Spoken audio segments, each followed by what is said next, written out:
This is how we do it. Yeah. Coming soon to this theater.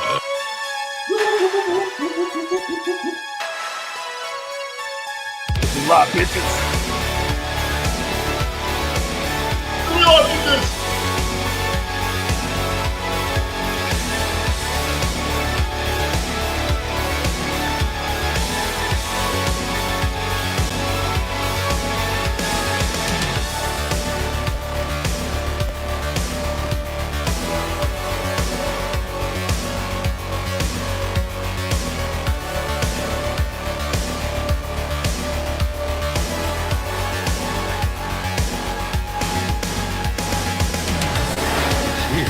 It's alive. It's moving. It's coming this way.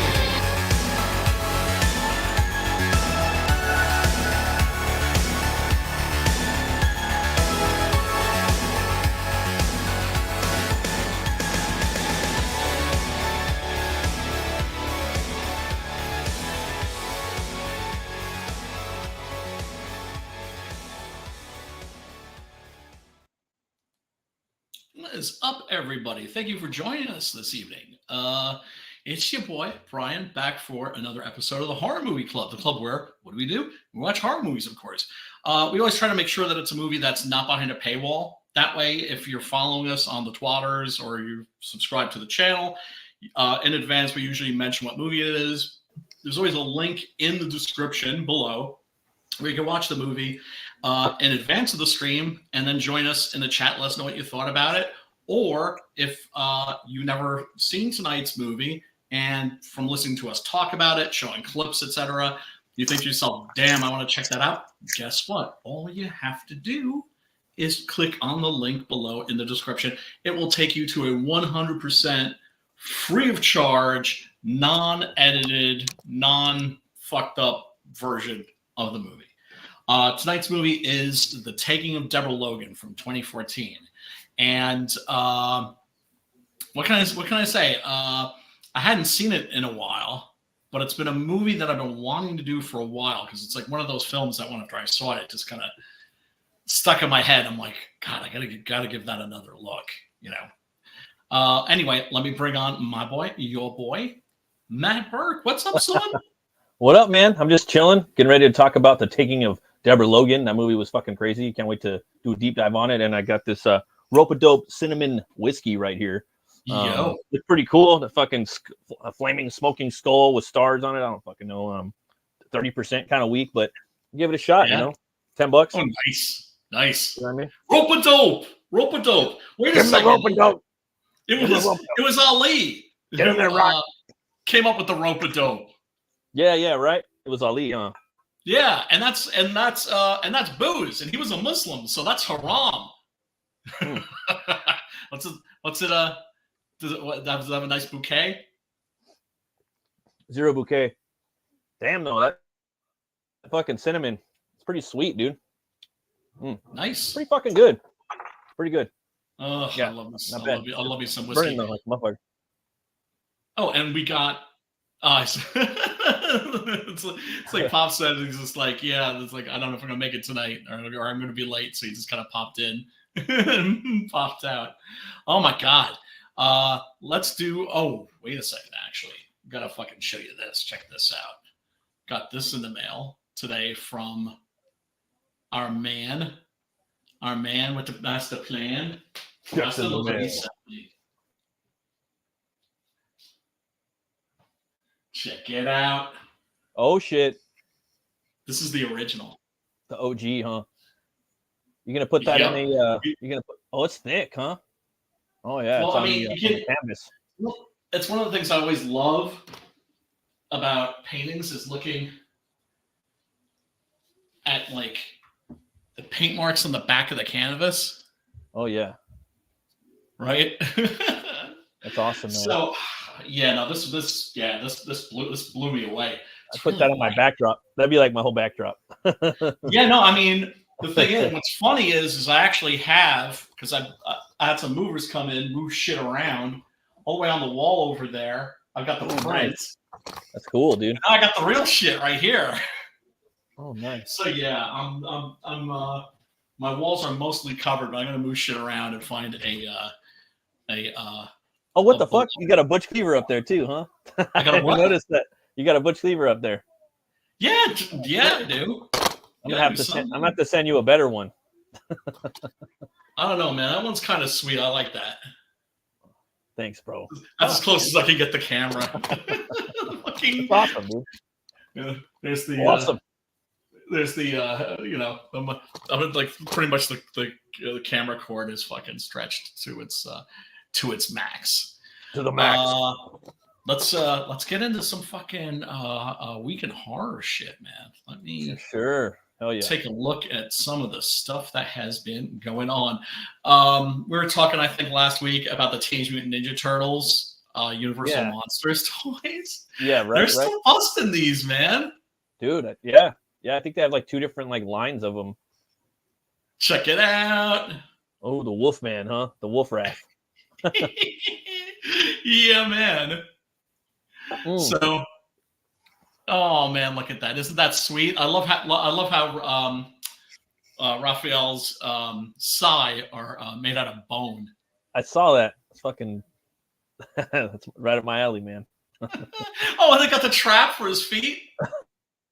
It's like Harry Frog or Harry Turtle. Yeah, he's got the the Wolfman underbite. Oh my goodness! Oh, these look so cool. Want not need, want not need, want not need. Oh shit! Is that cool? I just love this series. It's such a wacky thing to do. He's got the cane too. The cane, fucking the Beast of Geverdon handle. You see that shit? Yes. I was wondering what that was. Yeah, someone Ben Saito in the director's cut was sporting on the train with Benicio del Toro of the Wolfman. Right. I got this in Geverdon. I was like, oh shit. Yeah, I kind of want this like now. I know, right? See, there you can really see it. Right? You see the star. Yeah. Head. It's kind of hard to see a little bit.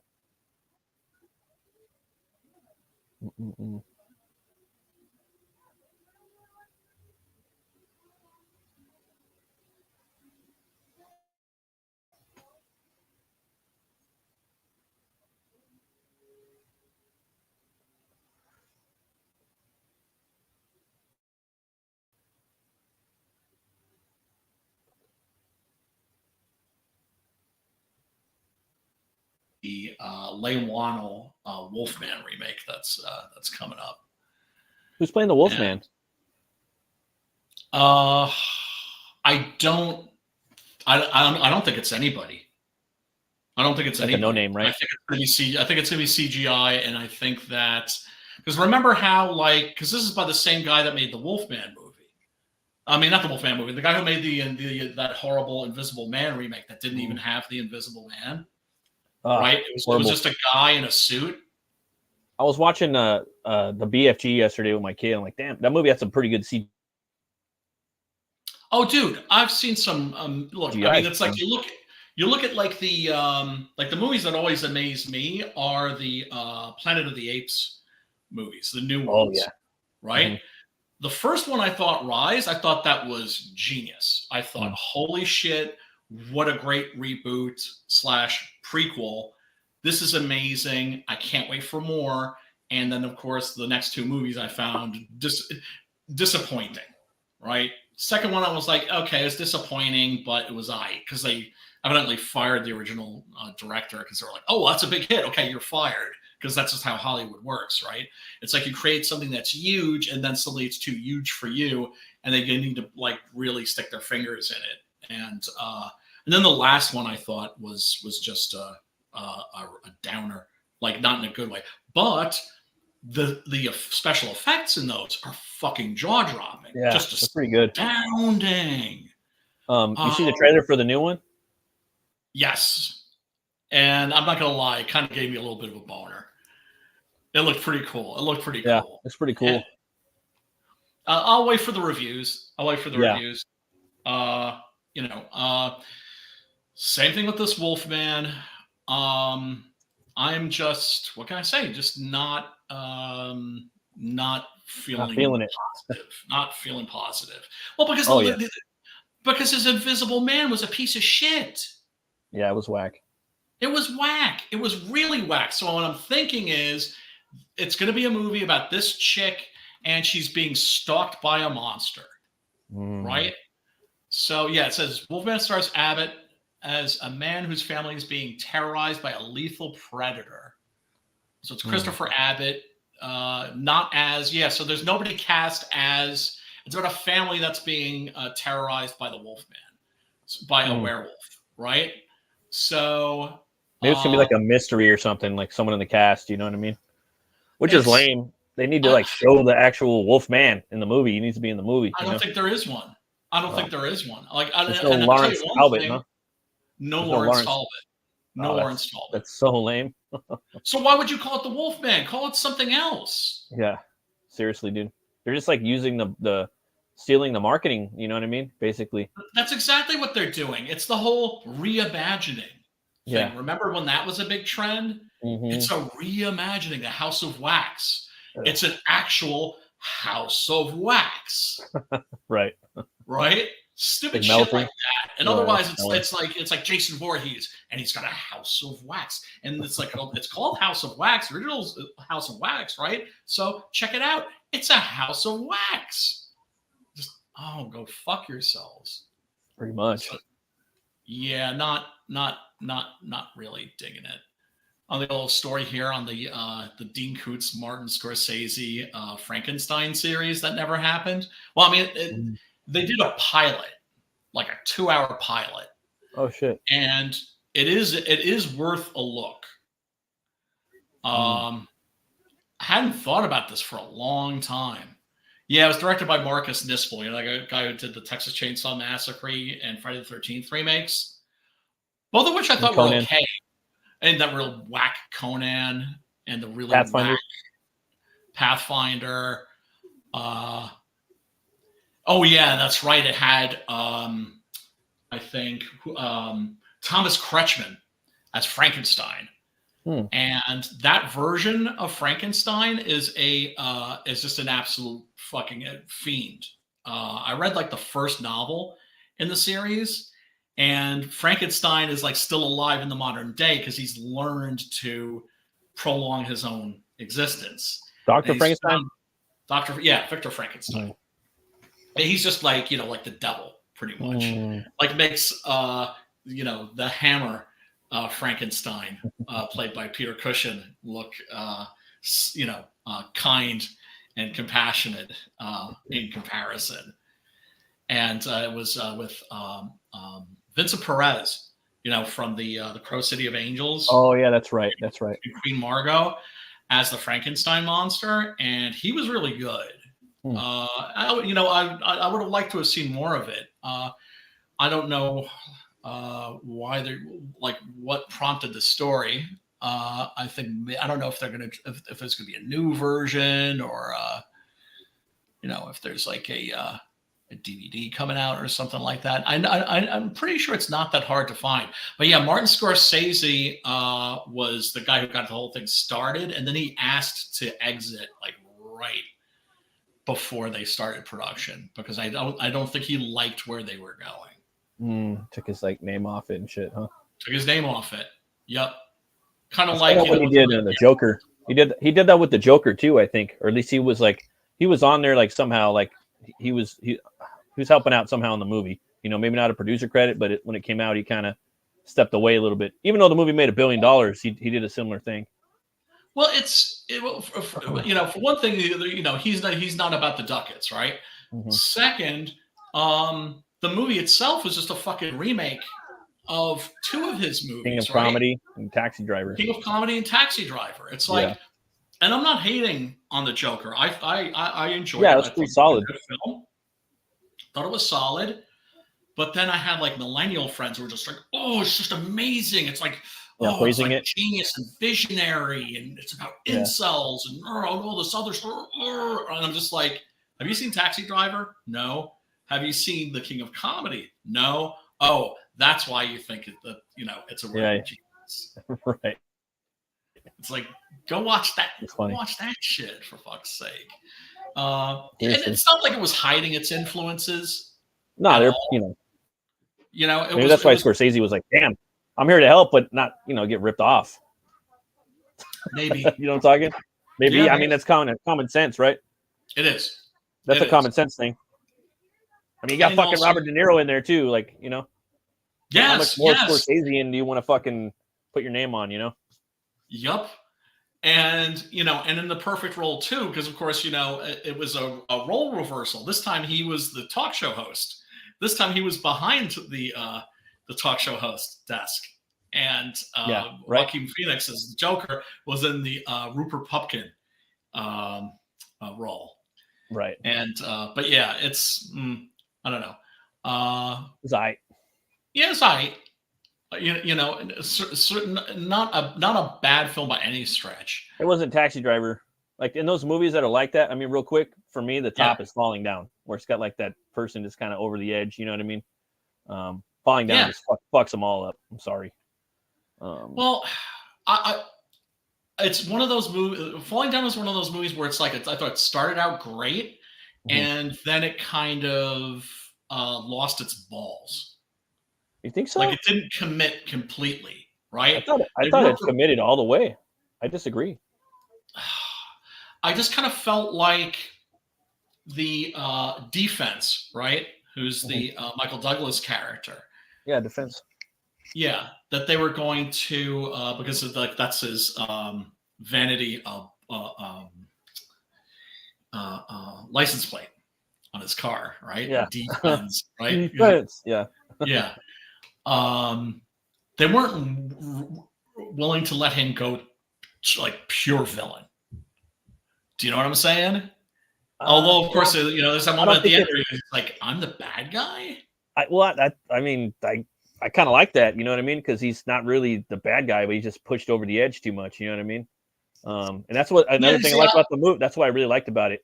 But that's what you don't like about it. I wouldn't want him to become the full villain. I want to see him fucking, he knew he was at the end though. He was getting a little tired, like getting pissy towards the end, like kind of couldn't take it no more. And he knew he was going to die, but like that fucking skinhead, he fucked that fool up. You know what I mean? He's like, fuck you. He didn't let that fool rape him. He fucked that fool up. No one else in the movie. That's first murder. And I'm just like, there's all this like mayhem that he causes and like nobody else dies. So then it's just like, oh, well, he killed somebody, but he was a Nazi, so it's okay. Do you know what I'm saying? Oh, yeah. So it's like, and then he shot a gangbanger, but he was a person of color, so he didn't kill him. Yeah, but they weren't trying to man rape him, though. That's true.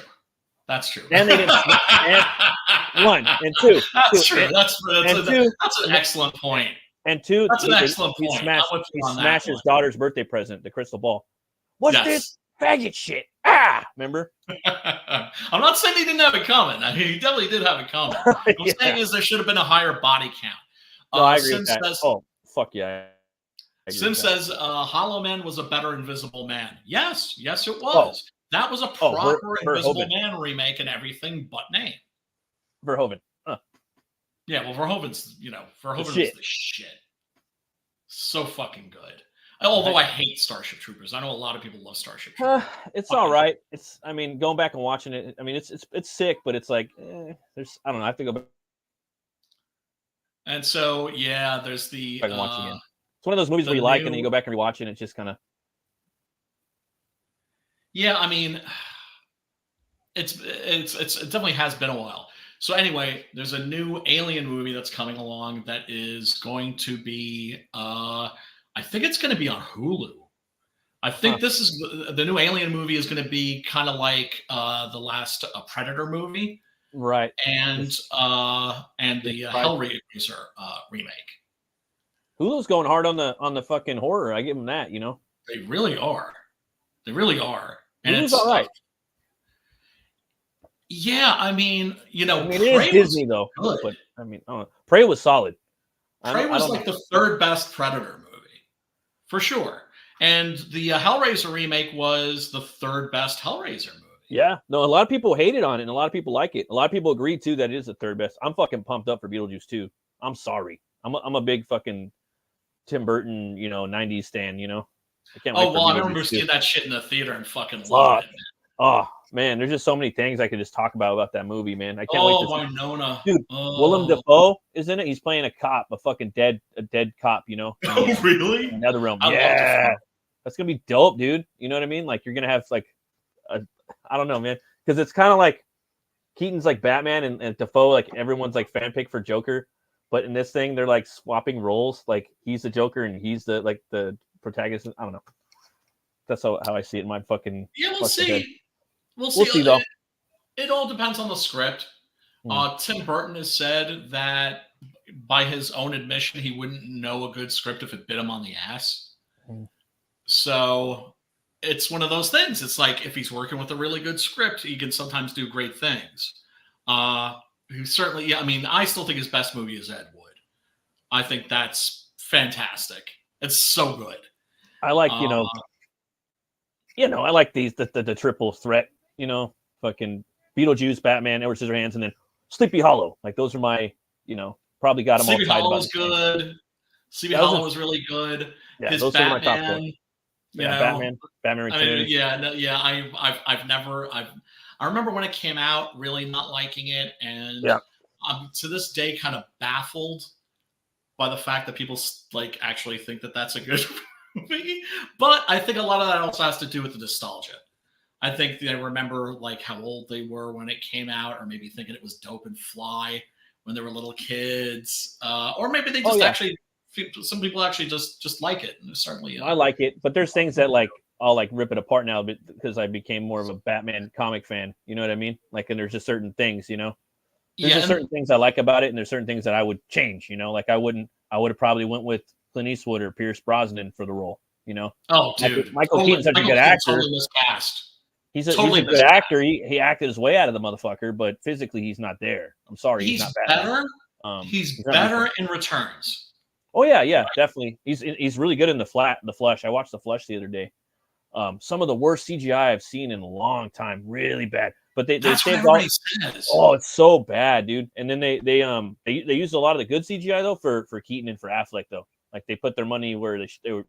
I mean, it still didn't look that great, but oh man, Keaton was the best part of that movie, man. He really was. And that movie was sitting on a shelf for a year. Yeah. Right. So it's not like they didn't have the time to touch up the special effects. They just didn't bother. They were just like, we're not sinking any more money into this fucking thing, which turned out to be the right move. Right. No, I hear you. I've heard that the CGI in that's really terrible. Would you say as bad as the CGI in the last Hellraiser movie? Not the Hellraiser, the last Hellboy, which had some amazing CGI, right? And then other scenes where they just looked unfinished. For me, I would say that it's worse than Hellboy because a lot of the bad CGI was human CGI that like their faces looked really fucking bad. And the bad CGI with Hellboy are usually monsters, so it's kind of like a little more of a wiggle room. So in that regard, I would say, fucking the Flesh is worse. And I would have watched Hellboy 2 or Hellboy remake. Shadowhawk says Edward Scissorhands was cool too. I really liked it when it first came out. Now I think it's totally gay. Well, it's so popular now. Like everyone likes it too. Like when it first came out, it was like kind of not that many people liked it that much or knew about it. Now it's like everywhere. I did. I liked it. I loved it. It was not received well. I was Edward Scissorhands in like 6th grade, dude. I wore the suit and everything. No shit. Yeah, I had everything. I got Freddy Krueger gloves, and then me and my mom helped me make the suit, and I got everything. I had everything. Amazing. I was a big Tim Burton stan, bro. Like you wouldn't even know. Back like, imagine. Well, his movies are very much perfect, kind of like kids' horror films. Really, they are, and that was his Frankenstein. That was my Frankenstein. One of the funniest stories. One of the funniest stories. It tells you a lot about the American movie-going public and why that movie wasn't successful. Was they did like test audiences, right? Which they always do, and then they have focus groups, which are really evil because then they're like they make changes on the movie based on what the jackasses in the audience think, and those people can be dumb as rocks sometimes, and that explains why we have so many bad movies. Right. Anyway, the people that came out of this preview screening were like, no, I hated it. I hated it because, it was good. And then the fucking hero dies at the end. Yeah. Like, what? The hero. The now hero people are just kind of gets down killed with by that. the villain, and like that's the end of the movie. They thought that the evil jock, played by Anthony Michael Hall, they thought he was the hero. Oh, really? Yes. What the fuck? Oh man, Yes. they got that Because he was the jock. yeah, right. He was the good guy. Yeah. What happened? Oh my God. He gets killed by this freak. And he's like the one guy that's willing to stand up to the freak. Mm-hmm. And yeah. He's like smacking the girl around and shit. Smacking Those her. dumb motherfuckers, man. That's unbelievable. Yeah, Sim says the shit CGI was stuff they refilmed and changed. The last Hellboy was shit, but yeah, Flash was worse. True. Yeah, I will watch Hellboy over that. You know, like the new one. Like I'll go back and rewatch that. Like, it's sad too because Keaton, you know, it was a cool. He's got his little Keaton verse, you know, and I'm cool with that. I'm cool with, you know. Again, we'll talk about this a million times, and we're never going to stop talking about it. Evergreen IP, you know, and I'm cool with Keaton having his own little the Burton verse, you know. That's fine. Look, I don't understand why there could always only be one Batman. There's two Supermans now, or at least there was, right? Yeah. The Superman Lois series is excellent. Why isn't there a Batman TV series? They never, right? Yeah, they never fucking Scott Adkins for that shit. Oh, that'd be so dope, dude. Like put it on HBO, like just make it rated R and fucking, you know what I mean? You don't have to make it rated R, right? Because I still think it should be kid friendly. That could be cool. PG-13. Do you know what I'm saying? You can make some episodes PG-13 and some rated R. Like that's what I would do. Just check out the episode, and if they get poopy pants, hey, this was a PG episode. Oh. This is because they're like movies anyway. So like, oh, this one's rated R. This is PG-13. This is PG. You know, this is more that's like kind of interesting. Yeah, you know, I like that idea. This is more like what's his name, Neil Adamsy. You know what I mean? I don't know. This one's more Frank Miller-y. I think Batman is underutilized. Really, I think that right, and then have like the Batfleck series or movie for fucking Netflix or something like that. Totally. Right, the Batfleck movie that never happened. Let him do that shit now. Yeah, because I love me some Batfleck. It's weird because like our kids they're gonna have like IPs like that. You know, IPs are gonna be like that eventually, like the public domain. Like the next generation is gonna have access to see that shit. Similar stuff. Well, we'll see. You know, they could always change up the laws. You know, Disney, the mouse, of course, their fucking lawyers are always working hard on that shit. Still waiting for the Batman Beyond with Keaton. Yeah, no, that would be cool. That would be cool. I would totally be down with that. The only thing I didn't like about Batman Beyond was the fact that the character wasn't Batman; he was more Spider-Man. I thought, right? And the fact that he didn't have a cape, he didn't have. Because that's one of the things I miss about that. He did have a. He had a cape. Miss about that character is his theatricality. He didn't have the drapery, but he had the wings. Yeah, no, it was what would pop out when he was flying, but he had the squirrel shit. He didn't have the drapery coming down. Right, so he's more like Batman. The opera thing. Oh, because he was young. That's the Spider-Man thing. Okay, he was a young Batman, like 20 something. Yeah. But it was his son though. For sure, the Joker is like one of the best of the animated movies. DC movies. You know that was his son, right? You know that was Bruce Wayne's son, though, right? Yes. That's that one episode with Amanda Waller. You know, I mean, everybody knows now, but back then, a lot of people didn't know that. They had to like. Yeah, they retconned that shit for what was it? It was that on Justice League Unlimited? Yeah, I think so. Yeah. Now it's all over YouTube. You can look at it, but back then, dude, I didn't even fucking know, man. Like I didn't even know about that until like I think my dad told me because he had taped everything. He taped all the Bruce Timm shit. Nice. I have it all on lock on VHS in the fucking garage. Nice. I won't even watch it though. I don't want to fuck it up. Too. I don't want to fuck it up. The DVDs. Dude, I heard that the Blockbuster's coming back, bro. What? I heard it. Yeah, dude. Like a lot of people like fucking are like wanting it. Like I was, that's what I heard. And like I'm thinking, like, yeah, dude, they could make a ton of money, dude, because it's memberships. They're gonna pimp out the tapes. People have the late fees, and then when you go to the movie, when you go there, you're gonna rent more than 2 movies. You're gonna probably rent like 3 or 4. You know, and that's already more than a monthly subscription for one of these fucking sites that we have. Most of these sites range from like $7 to $14 a month, so they can make a killing on that. They can make a killing on fucking if they come back, dude. People want to get out and they like going there and fucking. Oh, I want to see Dead Alive, or I want, the horror section was pretty cool back then. There was so many movies, dude. Yeah, I know, but they killed the mom and pops. I preferred the mom and pops, and and they were just That's such motherfuckers with the late fees and all that stupid shit. Oh yeah, yeah, that shit was pretty lame. I mean, Yeah, we didn't do for that me, it's too like much. the But return of Blockbuster. I'm like, why would you want to bring that back again? I But love the I get it. Blockbuster. I loved it. I love going there and just fucking looking at the movies, man, and you know, picking ones out I haven't seen, you know, and just Well, you there's know just what it something is? about looking at them and picking it up, you know. I don't know. No, it's the physical thing. It's the tactile thing. It's the leaving your house thing. It's about The talking to trailer's other on? people at the video store. This is a real What was trailer. It's that? ready. The trailer's ready. Yeah, This boy. was just like about to drop the fucking trailer. Like, yeah, Blockbuster, not even tell me. Damn, you got the trailer already? Oh, What I the know. fuck? I know, it's crazy. Damn, It's man. crazy. I'm so looking forward to this. Just let's see. So you've already seen the trailer. I haven't seen it yet. Yeah, I've taken a peek at it. Let me bust. Do the bust. Bus. The Bronco bussa. Been bus it. It makes no sense to anybody that hasn't seen Penitentiary. Isn't that big? Penitentiary Looks like they didn't 2. give him that nose, man. What was that? Looks like he ain't rocking that nose, man. Yeah, I mean, Don't matter really, but I mean, like, I was kind of hoping he would have a big fucking scary well, nose. I think they're going a little more with the Kinski, right? Because with the Kinski, with that. they mostly just gave him like the bat ears and painted him white, Okay. right? I would go full rat. I would go full narwhal on that shit, dog. You know what I mean? Right. Well, look, to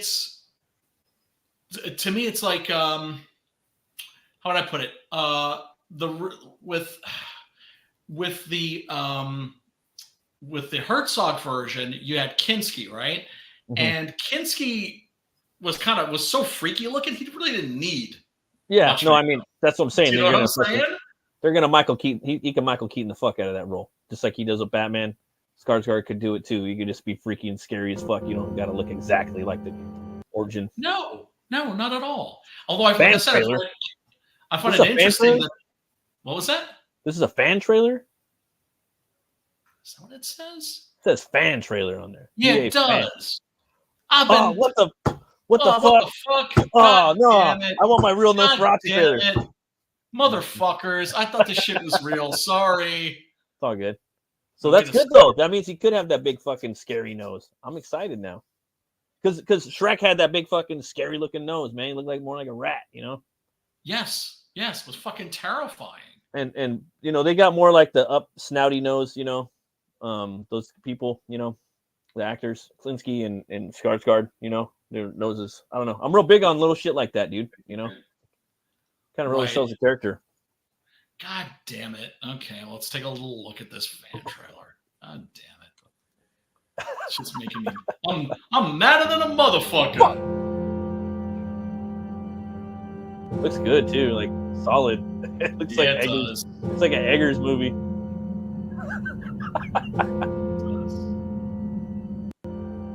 Well, one of the things I find interesting too is that with this, they're not calling him Dracula, right? Yeah, no. They're calling him Count Orlok. Right. Which I find really interesting.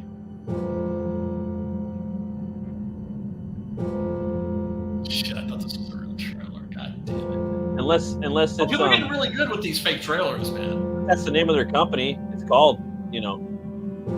I didn't see that. Somehow just maybe the company's called Fan Trailer, you know.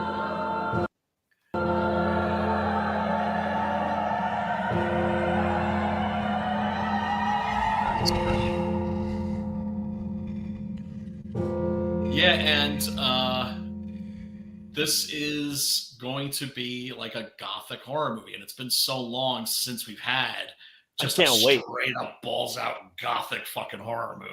It comes out on Christmas Day too. I'm gonna be there, man. Dude, I saw that and my heart sank. I'm like, really? Like, I have to wait like a fucking year for this? Like, right. Really? Whole year, bro. God damn it. I forgot, like, I keep forgetting we're in January, you know? Like, again, we were talking before the stream about, like, planning things out and getting your planner and being really militant about scheduling all your bullshit, you know? Like, and I'm just like, damn, we're only in January. I know. 10 months to get my shit together. I know. It's terrible, man. No, It's terrible. But it's going to be a good year. We're going to be fucking busting campaigns and shit like that. Yeah, totally, dude. Like, it's already starting off good. You know, even December was solid for me. I was fucking around a lot, but now I'm ready to, ready to talk some taking of Deborah Logan. Yes. Yes, everybody. So tonight's movie is the Taking of Deborah Logan, which, as I said, is a. Some people would say it's a found footage movie. I insist that the found footage genre is related to the mockumentary, but the mockumentary is its own genre or subgenre. The mockumentary is something like This Is Spinal Tap or Waiting for Guffman, right? Where it's a fake documentary. Yeah. Except this does, instead of doing This Is Spinal Tap and Waiting for Guffman, those are comedies. This is sort of the same thing, except it's doing the same thing, but with the horror genre.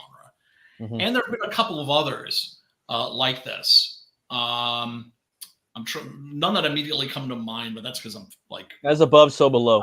Caffeinated. I really like that one. Really like that one. Really like that one. Love the ending too. Yeah, I was calling it docu-horror, like Idea was saying. Docu-horror is good. Yeah. Because found footage is like these people disappeared 2 years later, their footage was found, which goes all the way back, of course, to Cannibal Holocaust. Right. Which is like the original OG found footage movie. And then, of course, the Blair Witch Project was the one that popularized it and turned it into a genre, really. And that's largely because you had all of these filmmakers that were amazed at how small the budget was. And usually when a movie, Hollywood is famous for inflating budgets, right? So they'll say a movie costs $300 million. That's bullshit, right? The budgets are usually smaller. They inflate them because they want to make the whole thing an event, right? And they figure, they spent all this money. I got to check that out, right? And if people find out that a movie is done on a low budget, they don't want to see it, right? Of course, that didn't happen with Godzilla -1, which cost $15 million and fucking blew all the legendary movies out of the water. Right? I haven't seen it, man. I want to see it. It's coming out. It's going to be released, bro. It's going to be re-released in black and white. I don't want to. Well, dude, if you slept on it, I want to see the color. That's going to be your only option. Know why. I mean, I told everybody when that shit when I saw that shit was out. I was like, see this in the motherfucking theater. I did this, but I did the same thing with the Northman too. I was like, see this in the fucking theater. And they slept. People slept on that one too. Motherfuckers slept and cried over the Northman. Strange. This isn't a Viking epic. Wah. What are you really? Too much CGI in this Viking epic. Wah. I was like, dude, come on, bro. Oh my god, it's a psycho. That's because they wanted the fucking sword and sorcery Viking movie. It's like so many things. It's so fucking metal as fuck, dude. And metal too, to top it off. I could just fucking go off on that movie. There's so much shit, I will meet you at the sorry. gates of hell. Oh yeah. Fucking my god, the fucking sword fight at the end of that with the fucking. It's a fucking old ass story. Fucking it's Hamlet, metal, man. Fucking pre-Shakespearean Hamlet.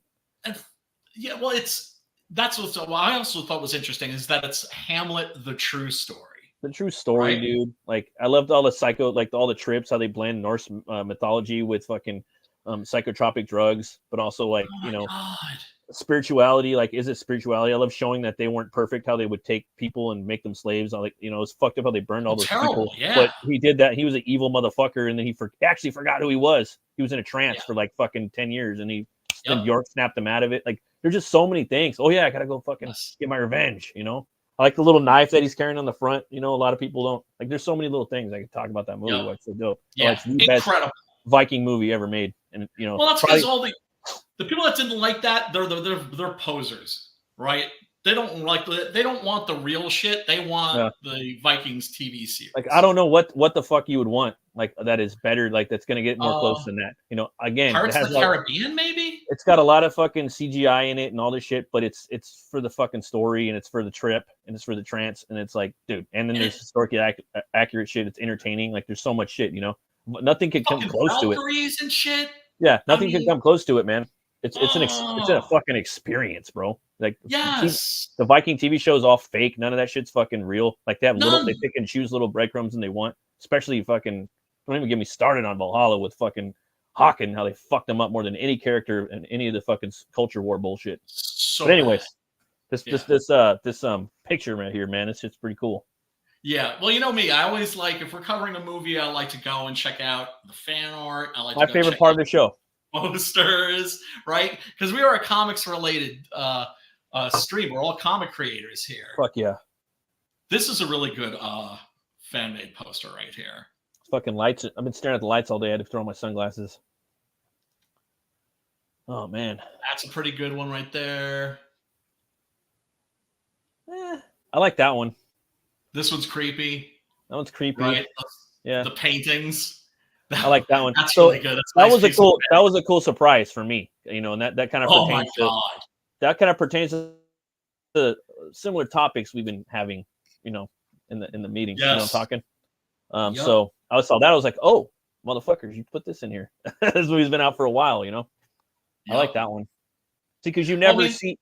Sorry. No, go ahead. Well, you don't really see the demon. Like there's just little flashes of that, like in the windows and stuff. You know what I mean? Like it's never. You know what I mean? Or the man that was possessed. That was yes, Desjardins. Yeah, Jacques Desjardins. The demon, because it was kind of both, right? And it possessed her. I don't know. Sorry, I probably roboted right there. It was like the spirit of a child killer. Yeah. This is good. I like this right here. Yeah, I mean, you know, it's pretty like, you know, dollar store, or I mean, you know, like your action figure gay lady, you know. Yeah, but the actress in this is great. Yeah, she's a good actress. Fucking really good. Solid CGI, like the eating at the end, the snake fucking mandible dislocating, and yeah. That's great CGI in here. Oh my god, yeah. Well, that's like the crowning moment of a horror in that. Yeah, it's Anne Ramsey who plays Sarah Logan, who is the Dykey daughter of Deborah Logan. Interesting thing about Jill Larson, who plays Deborah Logan in this.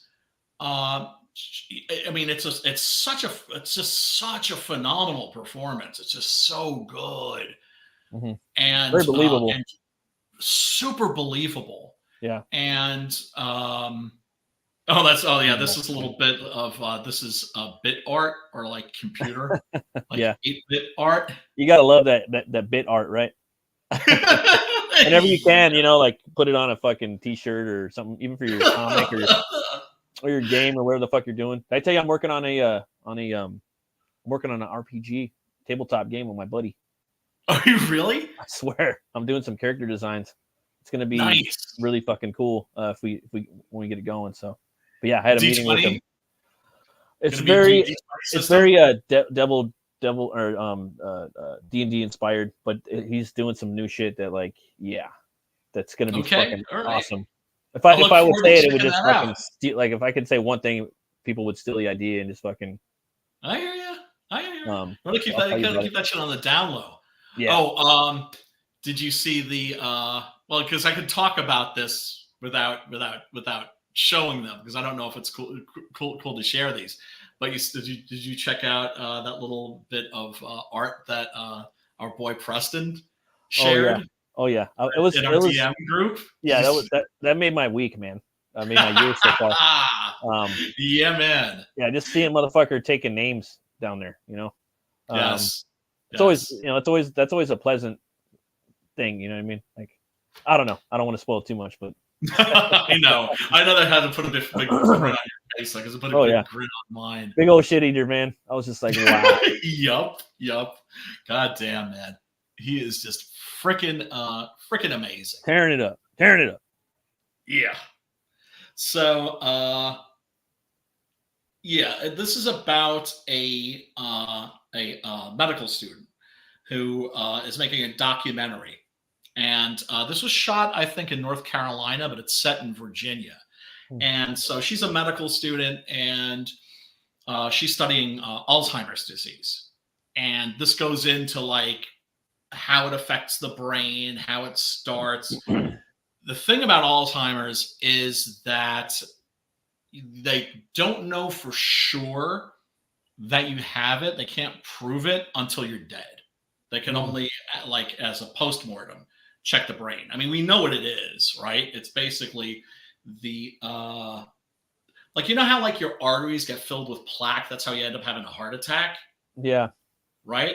Yeah. And of course, if you're French, you don't, that generally tends not to happen with you, because even though you're eating all this fucking buttery fucking food, you're knocking that shit back with some red wine, and that like lubricates the French paradox. So it's something like that happens with the brain and the neurons. And so they know what it is, which is salt, right? Great, because that means that they can cure it at some point. It's salt, isn't it? I'm not sure I exactly. think it's like a buildup of sediment in the brain. I think you're right. I think you're right, but Something like that. I'm not sure though. No, me neither. Obviously, I didn't. I'm not a doctor. In my yeah. Shit. Yeah. I mean, I learned, my mom had it, so I learned about this shit like, 4 years ago when she got diagnosed. And, one of the things I loved about this movie when I saw it was that it felt very validating for me, because I'd gone through this experience with my mom. And,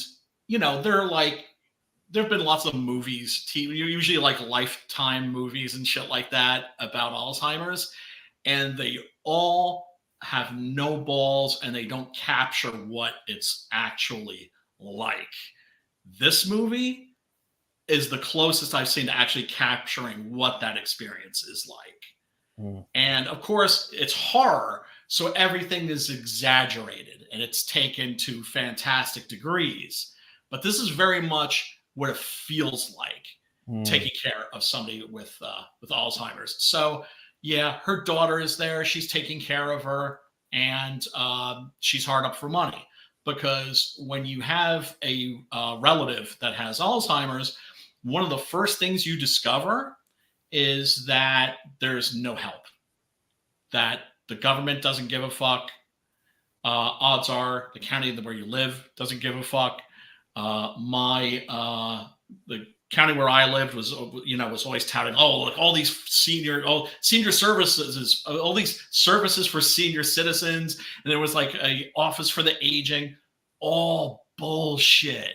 All bullshit. It was all a facade. Just money laundering and bullshit for big, It was just people politicians sitting on their asses, waiting to collect their pensions, collecting checks, and letting you know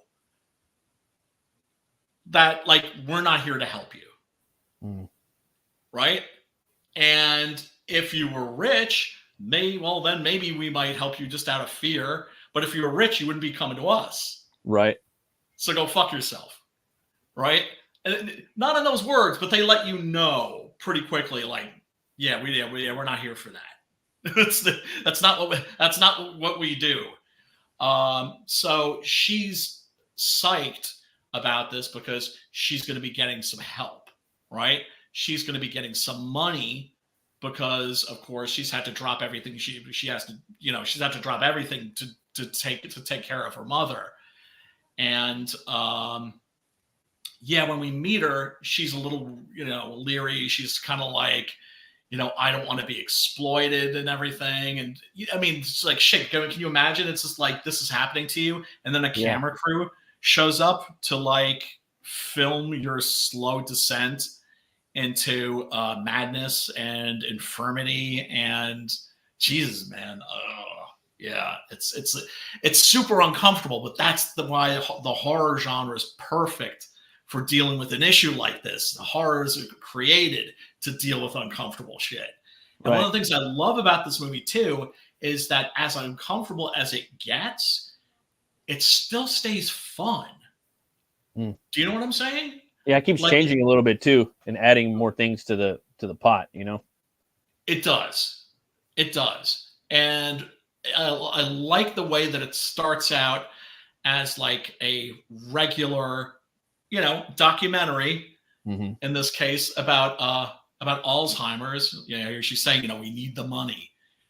We need the help. So she moves them into the house. And then, of course, once again, this is a mockumentary. So we go into a little explanation of exactly what's happening with the human brain and when Alzheimer's strikes, and specifically the frontal lobe, right? Which is where you are, right?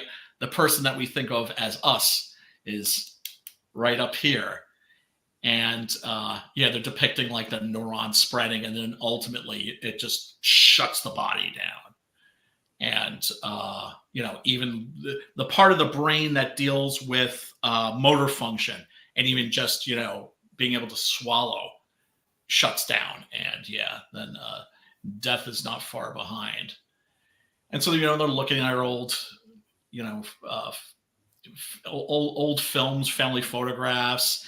And when they go into her history, it's the plotting in this is great, right? Yeah. Because we find out that she was like somebody that ran the switchboard for the town, right? Because she was widowed with like a little girl at a very young age. And so she had this switchboard, which is still there, right? Because it's got to hang out, and there's got to be some sinister shit involving it. So she knew all the dirt about everybody in the town, but she also knew to keep her mouth shut because otherwise she wouldn't have that business. And then she starts tearing flesh from her neck. Yeah, which is your first indication. This is like not regular Alzheimer's. Right. And wow. You know what? Let me bust the trailer for this. It wasn't even. It was like a nice, a slow like build. Like it wasn't too slow though. You know what I mean? It kept you engaged the whole time. It's very well paced, and of course that's something that is very rare about a lot of horror movies these days. But that's because everything is like 15 or 20 minutes longer than it needs to be. Right. And this was made in like 2014, and they didn't have that problem quite so much back then. And like I would say, it's great that they can make movies 2 and 2.5 hours. Just not everything needs to be that. Not everything needs to be Dawn of the Dead. Although sometimes they got away with it, man. Fucking Terrifier 2. Right. That's another one we have to wait till Christmas. Let's take a look at this trailer here.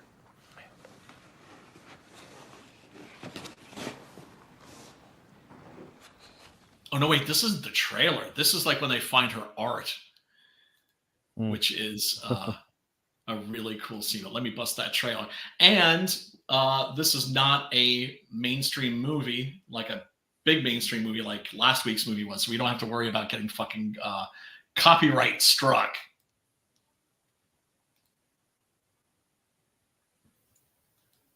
$73 apple, take 1, Mark. The story of Alzheimer's is never about one person. My PhD I'm gonna start again. You want to keep the house? You need to sacrifice. You talk to me about sacrifice? That's a beautiful house too, man. Right. Oh.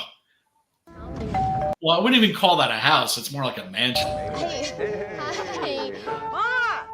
They want to make a movie about me. Yes. We will live and document our subjects' physical and mental degradation over the course of 2 one-month periods. We're going to have fun, right? Yeah. Okay, good. I guess. This guy's really good comic relief. We're going to have fun, right? He's like, yeah, I'm not interested in being exploited.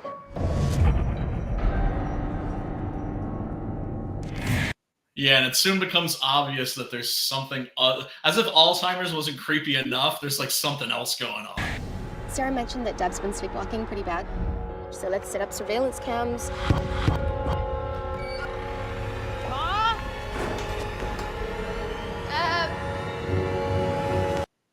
That's oh man, that's a that's a really creepy moment. You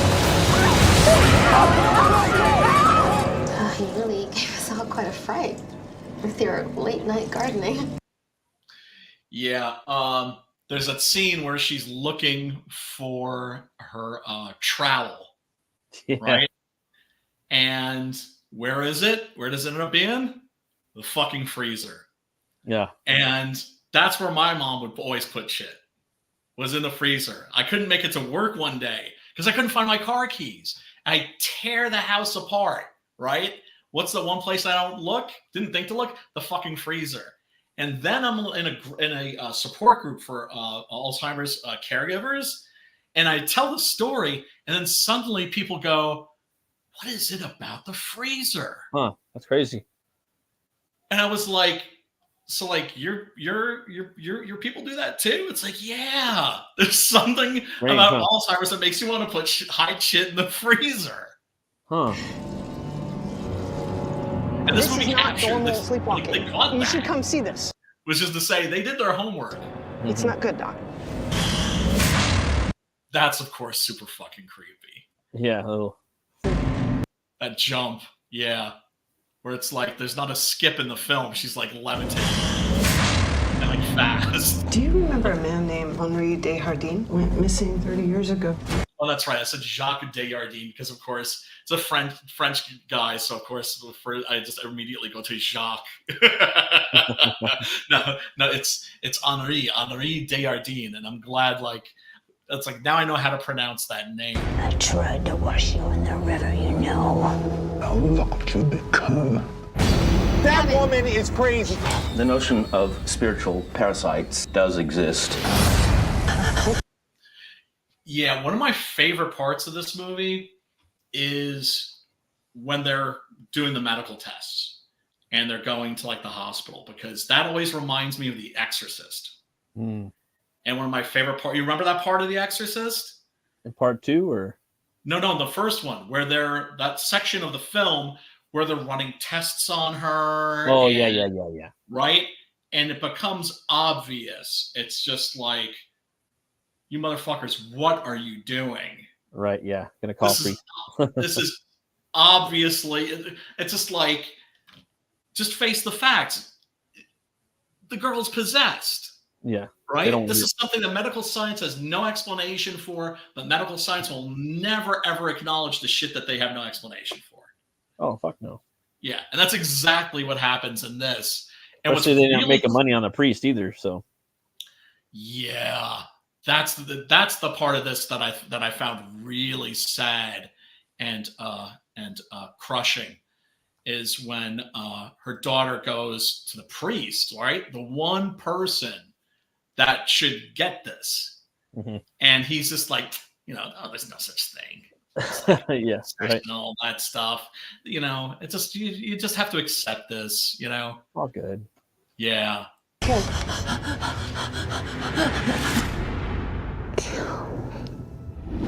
Speaking of Spinal Tap,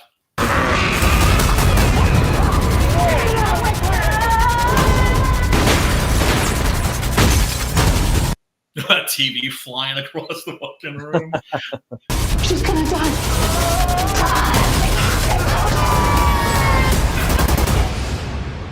No, this movie is fucking good. Like, I don't know how I didn't know about it or hear about it. You know what I mean? Like, until recently, I saw like the picture, on just populating on Tubi. I'm like, it's probably whack. I'm not gonna watch it. You know what I mean? Right. Because she doesn't even look like that. It looks like that chick from Game of Thrones a little bit, like a big old head kind of. And I was just like, it's probably a whack like indie movie. You know what I mean? I was like, fuck, this shit's dope. Like in the top 100 best horror movies, like I've seen, like scary wise, yeah, definitely. So you would agree with me that this is like criminally like kind of underrated? Never heard of it. And like my wife said she's seen it. I'm like, why the fuck? I'm like, you seen this? You tell me about this shit? I'm like, are you sure you fucking seen the motherfucker? Because like, dude, it's scary as hell. You know what I mean? Like yes. Like I think I'm like, there's no way you didn't watch the whole thing, dude. You would have been talking about it, So I'm like, right? I don't think you saw it. But she did. Like, I don't think she did. I think she's getting confused with something else. She has to be. because it was, dude, this movie's good. It's like I said, I had seen this years ago, and like 2 years ago. I would say about 2 or 3 years ago, and I just really liked it, but I didn't know if it would be as good as I remembered, right? Because mostly I was relating to it because I just kind of lived it, right? Like you didn't get scared by the autopsy of Jane Doe either. That didn't scare you, huh? You didn't even like that one, huh? With Brian Cox. I liked it. I liked it. I didn't love it, and it didn't fuck with me. It fucked with me, man. I was like, damn, this one fucking me a little bit too. Like when she's just sitting in the chair, like looking at you, and at the end of the movie that the spoiler, fuck if you guys haven't seen it, that the little girl's got it. You know what I mean? You can just tell by the look. You know what I mean? That she had to practice with the lead of Deborah.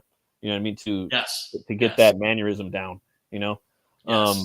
Just the I would Oscar worthy performance for the lead in here, Deborah. She sells the movie.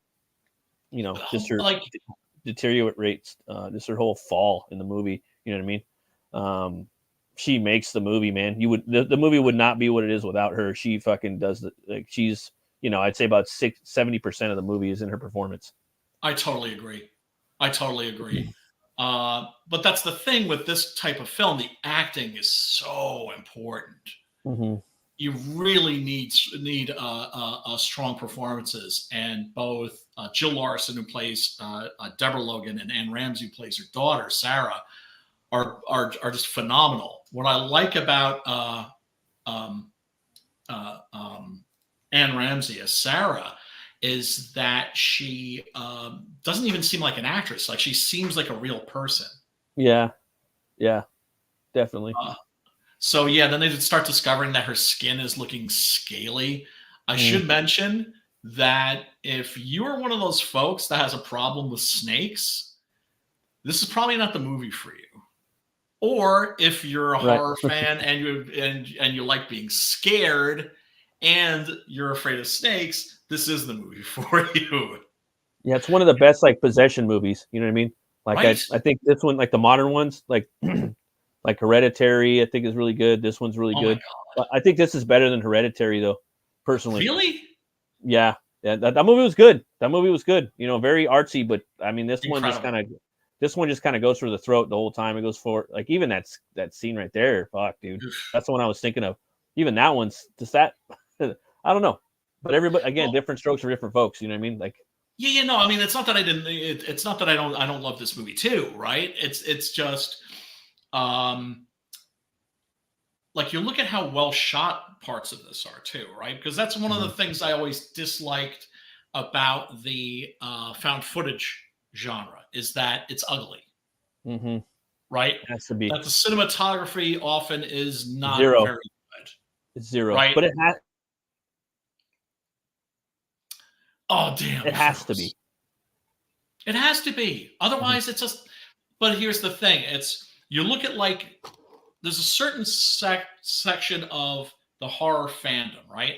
These are mostly your Eli Roth, Rob Zombie people, but even beyond that, they are the found footage people. It's they can't suspend their disbelief, right? They have no imagination, so it has to be as believable as possible. I don't understand that personally, and I can't stand how ugly some of these films are. And naturally, if you have the shaky cam, you're always going to have those moments, but that doesn't mean that you can't have moments like this, and that you can't have shots like this that are eerie. It's a good example. It's a good example where you could be them just documenting her, and it's oh, that's a demon dude looking right back at you, because it's a demon possessed ghost, or a man that was demon possessed that died, and then he merged with the demon. His spirit did. That's what I gathered from it. Yep. Because we find out also that once we find out who it is that's trying to gain possession of her, there's this wonderful little documentary moment where we discovered that when her old neighbor was a child killer, and that there was a demon that was known amongst the Native Americans, and so the evil was there before the white man came, right? And but the Native Americans had a legend about this demon that inhabited this place where you would bring that child sacrifices, and the demon would grant you immortality. And it turns out that the neighbor had killed, I think, 4, right, of the girls, but disappeared before he could get his 5th victim. Yeah, and he was somebody who, oh man, yeah, this is some great imagery here. Boy, it looks like Michael Caine there, doesn't he? Yeah. Yeah. So then they're talking to this fellow who's a scholar, and he's just like how did you not know about this guy that lived like pretty much like right next door? Because it's pretty infamous case. And and then when she throws up like the dirt, and that was crazy. Was not expecting that. No, not at all. And that's what's also great about this, is how it just keeps bumping up the levels of fucking crazy. Mm-hmm. And which is what you do in a horror movie, right? You don't turn shit down, you turn shit up. Turn it up. You keep escalating. Let me show another little clip here, because one of the moments I love in this is when one of the filmmakers goes and is like looking in the one of the attics, because it turns out that this house has like 3 or 4 attics, because it's huge, right? And there's something also about huge houses. I don't know if you've ever been in a huge house, or there is something creepy about them. There is such a thing as a house that's too goddamn big. Yeah, There's something about houses that have 3 stories that freak me out. Because I had friends that lived in Westchester that who had parents that were rich and had these giant houses, and there was just something, I don't know, something spooky, spooky, huh? Kind of fucking creepy. At least always to me. Like when I have like weird dreams, sometimes I dream about those houses and the entities within. Let's see, where is that clip I was looking for? No, that's the spoilerish one. We are gonna fucking show that shit though. Don't worry. I mean, first of all, the movie's been out since 2014, folks. So don't come at me with the spoiler shit. But I understand. One of the reasons I picked this movie is because I feel like people have been sleeping on it, and it's kind of like, shit, this movie deserves better recognition than it's gotten. It's sort of like a buried treasure, I think. Yeah, definitely. So it's cool when you find those movies that everyone overlooked. Absolutely. I like this scene right here where you think it's a human in there, but it's just the way that pretty genius. Shaped like a human, isn't it? Yeah. Yeah, and then of course, you think it's going to be her. Like waiting for that reveal, he's going to pull that cloth off, and there's going to be something horrifying underneath. It's a double scare, or double creepy moment, I guess. Right? Well, it's a bit of a fake out, is what it is, right? It's a fake out, but then it fakes out into something creepy as well. So it's kind of like a double. But it's all about keeping you kind of on your toes, right? Keeping you on edge, making you feel uncomfortable. So yeah, she's drawing this figure, right? It's the view outside her window, and there's a dark figure, and it keeps getting closer and closer and closer. Yeah, and then there's a you only get a little bit of a look at it right down there on.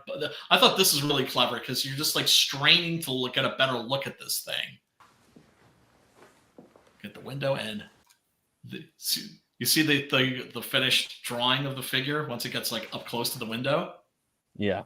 At the very bottom, Mm-hmm. right? But it doesn't. The camera doesn't linger on that. You just get like a quick peek. Yeah, and he's found religion real quick. as I would imagine a lot of people would. He's hanging the cross there to not the evil spirits, but the evil spirits already within. Letting all my heat out. Ooh. Heat out. She says, "You're letting all my heat out." And of course, that's a thing with snakes. Once again, is they like warmth since they're cold-blooded. Like anybody that's had like a snake or a lizard knows that you in their enclosure you put a little heated rock or something. Yeah, if windows are suddenly opening themselves like that, I'd be like, whoop, whoop, whoop, whoop, whoop, whoop, whoop. Which is what that guy eventually does. It's like the smartest person in the film. Like, gotta go, gotta go. It's like, I'm getting the fuck out of here. Yeah, man. Knows that something's going on that ain't kosher. Some shit ain't right. Yeah, and then of course you get these really creepy shots of Deborah Logan and this sick child.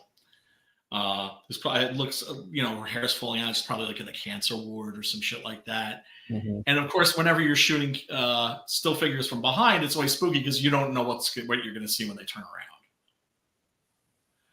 And these are other cases of similar possessions. Yeah, they talked to this occult expert, and he's like, basically tells them like, you've got to burn the body. You got to find his body. You got to consign it to flames, purify it with flames. Of course, this is a real creepy scene. Don't want to give. It's like, how much of this do I want to give away? You know what? It's 10:30. I know you got a book soon. We'll get to the friggin' spoilers. Is what we'll do, and we'll get to this absolutely, I think, unforgettable moment, this unforgettable image. Lots of shaky cam here, but then of course, oh God, this is one of the most dread-filled moments I know in modern horror history. This is such a creepy, disturbing image. It's like she's dislocated her jaw like a boa constrictor and is just fitting this girl's head into her mouth. Oh, it's just so fucking spooky. Oh. In the mouth. Oh, it's even bigger. It's crazy. Yeah. It's so fucking scary. Creepy shit. Now you see, this is not a practical effect. This is a digital effect, but it's perfect. No, it looks like I wasn't expecting that either. It came out of nowhere, It was like a good Guillermo del Toro effect, Yep. From like the Reapers, from like Blade 2. Yes. Love that movie. It's a shame that I know they wanted him to come back for Blade 3, but he turned that down, understandably. Didn't want to be a guy that's just making sequels, wanted to make his own shit. And then of course we got Blade 3, which I think pleased nobody. Not that I think it's like a horrible movie. It's just it's not a proper Blade sequel. It's basically David Goyer wanted to use that as the springboard for another franchise. Yeah, which is going to be the Night Stalkers. And so he yeah. made it more about them, and then Blade was basically riding bitch in his own movie. Yeah, he was. Which is not what you do. And yeah, the stories about Wesley Snipes' behavior on the set of that are pretty damn funny. Okay. Yeah, so they've tracked Sarah's mother to a what is this again? It's like an old factory or something like that, or a mine. Yeah. Right? Because they're like underground. And you could see like, you know, the what would you call them? The buttresses, the things that keep you know, the ceiling from caving in and dropping on your head. Keep the earth up. Is that what they're called? Yeah, buttresses.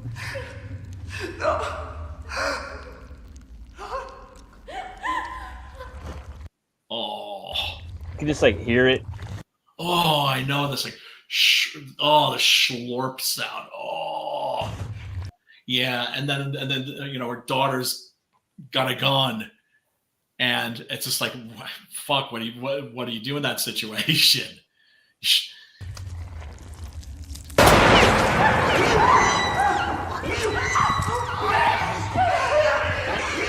Mom, fight him, Mom, fight him! Yeah, good luck forgetting that image, man. This will Yeah, that one will definitely linger with you. It will definitely.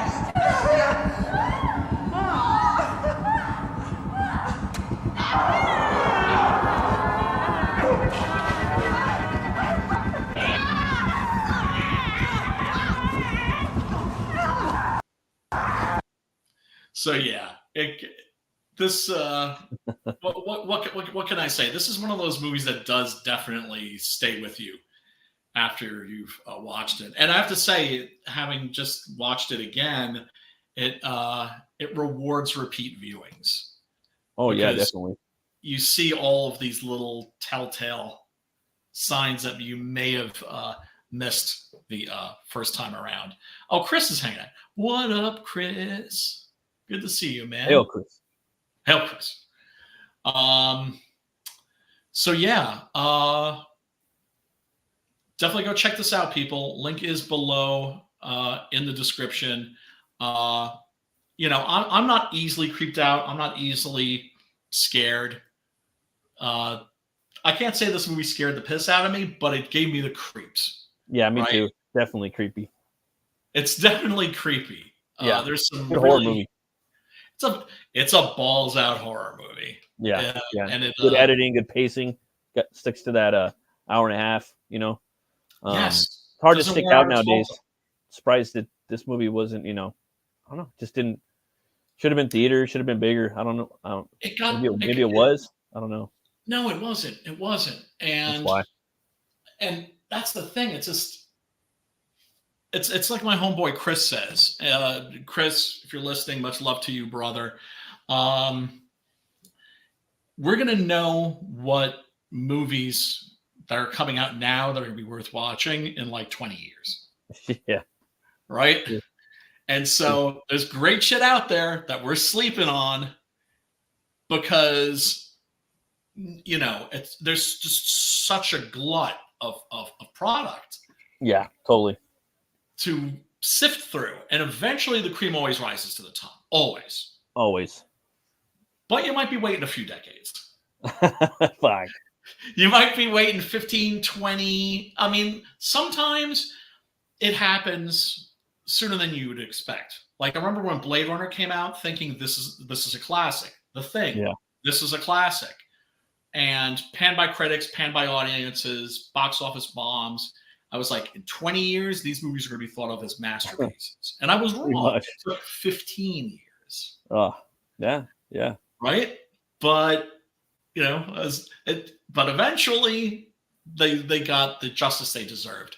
There are other films that I look for. I should actually check YouTube to see if they have this movie called Dead Girl. I've heard of that one. I've never seen it, though. Oh, it's so good. So good. That one, that's disturbing. Really? Disturbing. Oh, wow. Yeah. Well, the plot of that's really fucked up. Very fucked up. It's about these two losers in high school who break into like an old hospital. And they go deep into the bowels of the thing and they find something. They find a woman.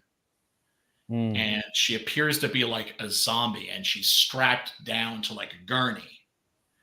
And so they're like, you know what? Let's fuck her. Oh, wow. That's fucked up. So the movie is about them graping this zombie, and then they're like bringing in other guys to like bang the zombie, and it's so disturbing and fucked up. I know it sounds totally tasteless, but it's really well made. But then once again, that makes it even more disturbing, right? When you have really disturbing subject matter, and then it's like really well made, it's like then you've got something that's really great. And that's a movie that I keep wanting to do on this stream, but can't really find it anywhere. It's not there yet, huh? Not yet. Yeah, I'll see if maybe I can find it on like YouTube or someplace like that, because you're surprised what's on YouTube. Yeah, of course Blade Runner was the shit. Sam, everybody knows that Blade Runner is the shit. What I'm saying is I knew Blade Runner was the shit before everybody else knew that Blade Runner was the shit. Not really, of course. It had its champions, right? There were a couple of critics that really liked it. At the Oscars, didn't win a single thing. Should have swept them, right? Best Picture, score, screenplay, special effects, soundtrack. Oh, I remember also for years, also you couldn't find the soundtrack. The original soundtrack to Blade Runner was unavailable until 2020. Damn. No, I'm sorry. No, 2000. That's crazy. And the only thing you could buy was the New American Orchestra version of the Blade Runner soundtrack. Like, who the fuck is the New American Orchestra, right? So it wasn't even the original soundtrack by Vangelis, which he performed himself, right? Using synthesizers, keyboards, and all that shit. Yeah. It was like a really whack orchestral version of the Blade Runner soundtrack. That's horrible. Yeah, man. Yeah, man. But yeah, it's that. Oh God, and The Thing, man. I remember how like that was getting downright hate. But there were also the critics that mostly people that are into horror and fantasy that were like, that was the shit. Oh yeah, for sure. One of these days, and of course that makes me happy, right? To see films that didn't get the love that they deserved get the love that they deserve. Same thing with comics. Same thing with music, same thing with any kind of art, right? But those were also really high profile, right? John Carpenter, Ridley Scott, big budgets, big studios. But then there's the little movies that kind of, I think it takes a little longer for them to get to get noticed. To find their audience and whatnot? To find their audience, right. Because some movies find their audiences quick. Beastmaster found its audience when it went to cable.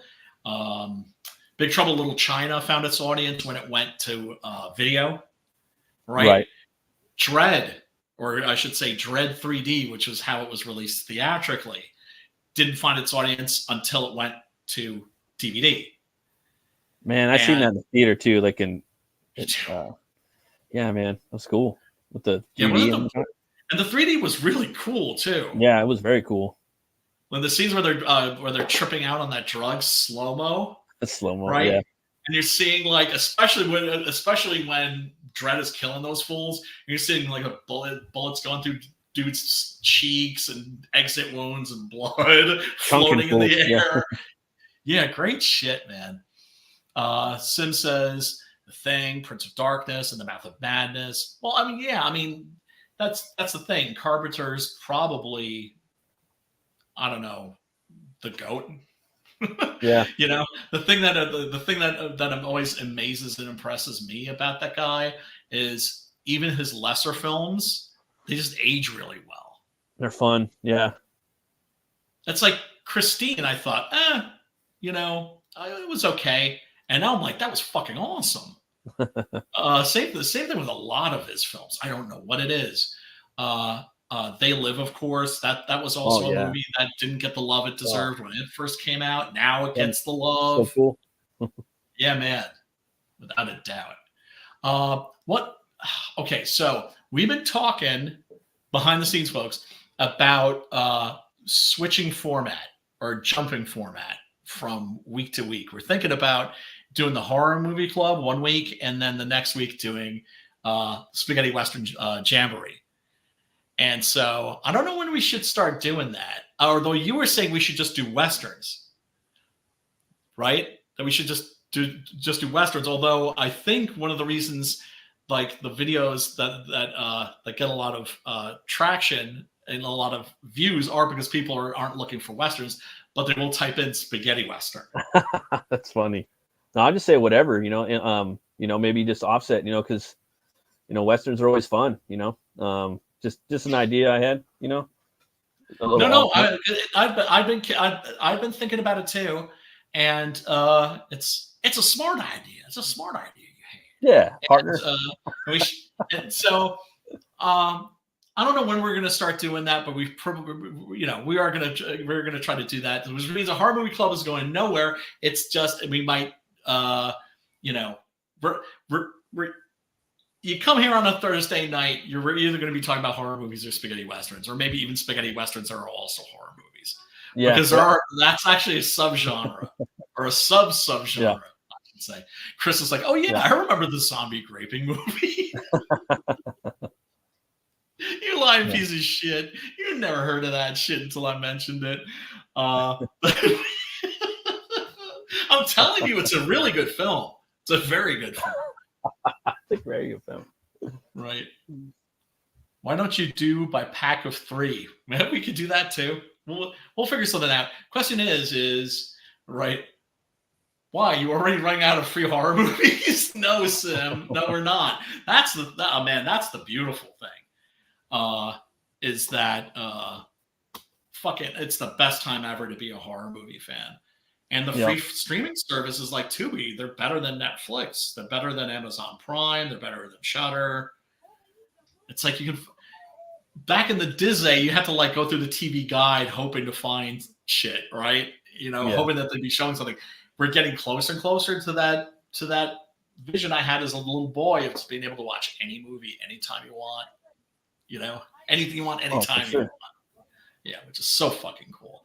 Until, of course, they start banning everything and which is why physical media is important, right? And that includes digital rips of shit too, right? Because when anybody thinks like, oh, well, they're not coming for my shit. Yeah, they're coming for your shit too, right? It's like the Warhammer 40K people. They're discovering that. They're figuring that out right now. SJWs are coming for their ass. No, Chris insists. I really do. I remember watching it, and some other day I remember watching another disturbing one about a woman that is abusing 2 young girls, and she ends up having a group of boys grape the one. Ooh. That I haven't seen. That sounds very torture porny to me. Yeah. And then she uses a hot item to burn her downstairs, and the girls end up frying. Oh my God. That sounds pretty fucked up. Is it any good? That's the question. Because you can just do like, atrocities, right? Which are largely what torture porn is about. But can you make a good film? Can you build a good film about that? Or are you just fucking trying to be as depraved as possible? Oh, we should do the new Glenn Danzig movie. Is it available yet? It looks like an abortion. The same. Is it available though? It's not available though. I saw a review online. Can't get it anywhere. I've been trying to watch that motherfucker for a while. It looks embarrassingly bad. Looks fun. It looks fun.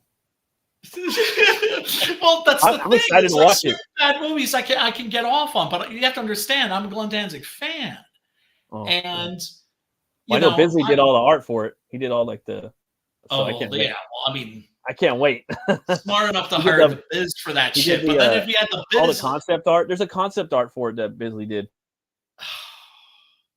That shit is cool, right? I can't wait to. Nobody beats the Biz, right? He knows stuff. I know what to expect from the movie. If Glenn Danzig is smart enough to hire the right person to do the comic books and the concept art, you would think he would hire the right person to fucking write, direct, and fucking script the damn thing. Because it sure as shit ain't him. Okay? He makes Rob Zombie look like John Carpenter, is what I'm saying. I'm gonna check it out. Oh, well, you have to. Right? I'm excited. And I'm very excited to watch it. when I find it. Very excited to watch it. Oh, don't be excited. You're just gonna. Well, it's just my jam, dude. It's it's got a lot of things that sound cool. Red Letter Media. Red Letter Media. They did a Glenn Danzig double shot. They watched Veronica and what's the new one called again? I forgot the name of it. It's like Death Rider in the House of Vampires or something like that. Some shit like that. Something like that. They watched those back to back. Look up that video and watch that and tell me tell me that looks like a good movie to you. The thing that's really a bummer too is that evidently it doesn't have a soundtrack.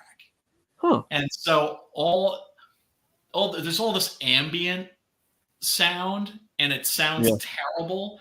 It's like shit. It's just like, dude, because that's the thing. It's like Glenn Danzig and Rob Zombie. They're into the same shit that I'm into, right? I'm thinking, shoot the movie without sound, like the Italians did, and then go in and loop that shit and make a dope soundtrack and everything. Oh yeah, shoot for sure. without sound. But, yeah, the Foley and everything. Glenn Danzig has turned out to be like the Tommy Wiseau of horror. I hate to say it, man. I'm a fan going all the way back to Samhain. Okay, right? Like I wasn't a Glenn Danzig. I wasn't a Misfits fan when the Misfits were together. Right? Broke up. Discovered Sam Hain and the Misfits at the same time. So I go way back. Okay. I was never a Misfits or a Danzig fan, to be honest. I'm really, but I like the stuff he does with Bisley, and he's got some cool songs, but I'm not really that big of a fan or anything, Oh, huge fan. So, but that's the thing. It's I'm down to check out more of his music, though. If I'm a fan, I don't then just let their shit slide. If anything, I'm even a little more critical, right? Because I'm expecting quality. Definitely. But Glenn Danzig hasn't been a name that's been synonymous with quality for decades. And he's somebody that just didn't grow up, didn't mature, right? He's like one of those guys, the kind of bands I'm talking about where you hear them and you're like, Moonspell is one of those bands. I thought, okay, if these guys mature and grow up a little, they could be a force to be reckoned with. And they did, and they are. And then you have other bands where it's just like Typo Negative, where it's like, oh, if they just grew up a little, it's like, nah. Not that I don't still like me some Typo, but you know what I'm saying. Yeah.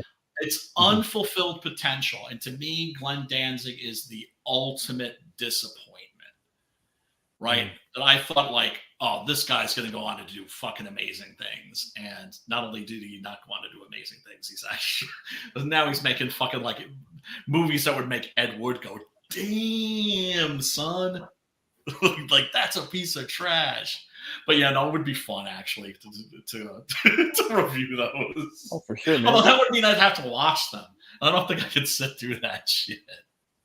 But yeah, Sim says Rob Zombie's little brother Spider-Man is also making movies now. Yeah, Spider-Man, aka Power Man 5000 or something like that. Remember Power Man 500? Yeah. Power Man 500 sucked ass, and Spider-Man can go siggity suck a dick as far as I'm concerned. It's just oh, whatever. I don't know. But okay, did not see that last one, but the one before was shit. Have you seen Veronica? Have you seen that piece of shit? Maybe we should do that next week. Maybe The Fly. That would be kind of cool. Maybe The Fly with Jeff Goldblum, Cronenberg. Oh, it was on there. I thought it might have been. Oh man, we haven't done a Cronenberg since Videodrome. I would love The Fly. That's my favorite. Oh, but I got it. I do got to bounce, Brian. I don't know if you want to jump on the stream. I know. I'm doing this JVP dude. He's got a metal motion comic. So if you guys want to come check it out on Open the Gates tonight. Yeah. Whoa. Wait a second. Did you say that again? It's a metal what motion? It's a metal. Comic? It's actually it's like a motion comic sort of. I don't know. You have to come and check it out. We'll come and check it out. We will come and check it out. Matt, Yeah, thank dude. you so much for hanging out. You demand, and we'll figure out like in the DM group what we'll watch next week. I'm excited. We'll figure it out. Oh, for sure, brother. All right, man. I'll talk to you soon. Peace out. Peace out, guys. Peace. Jeez, Brian, why so much hate for Paraman 5K? What did they do to you? It's not real hate. It's not real hate. It's like recreational hate, right? Where it's not that you actually, it's just the same way. It's it's like, look, I've never met Bono from U2, right?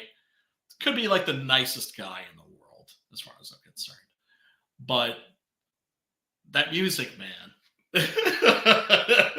So it's not a personal thing, but when you hear music and it's just like faking the funk, right?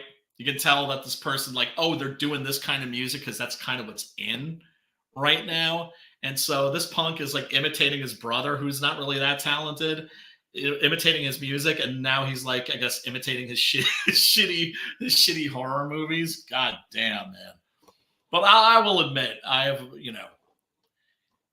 little bit of a personal issue with Rob Zombie. Not personal to this extent that I know him personally, although I do know people that do, and they say he's like a colossal ass. So for whatever that's worth, it's like, yes, I knew that guy was a dick. All right, let's see. Spider-Man for Star. It's good all time. Yo. hey, Chris, this one's for you. You're number one. Yeah, no, it's recreational hatred. It's nothing to be taken seriously. Yeah, fuck you, son. No way. No one ever stole my woman, especially not that fucking little punk. Oh, Jesus Christ.